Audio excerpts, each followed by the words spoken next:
বন্ধু যখন ঘুম দেয়। কি রে বন্ধু, কি করতেছ? আরাম করতেছি।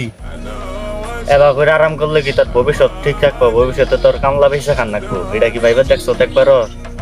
যদি কোনো কাম করে খারস তাহলে ভবিষ্যতে তুই বইসে খাইতে পারবি, বুঝছো আমার কথাটা? তোর কেরা কইছে আমি কাম করি না তাই খারাই খাই? আমি তো এখনো বই বই খাই। বন্ধু যখন আইফোন কিনে আমাকে দেখায়।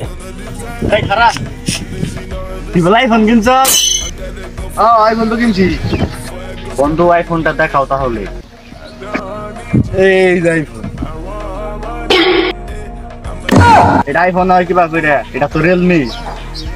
আমি কি কইছি? আইফোন কিনছি। মানে আমি ফোন মানে ফোন কিনছি মানে কিনছি। আমি ফোন কিনছি। আমার কাছে যখন টাকা থাকে না। কিরে বন্ধু, গোটর টোরা যাস না? না রে বন্ধু, আমি ঘুরার ডুবার যাই না, আমার সময়ের অনেক দাম আছে। সত্যি কথা কও। আরে ভাই টেহা নাই।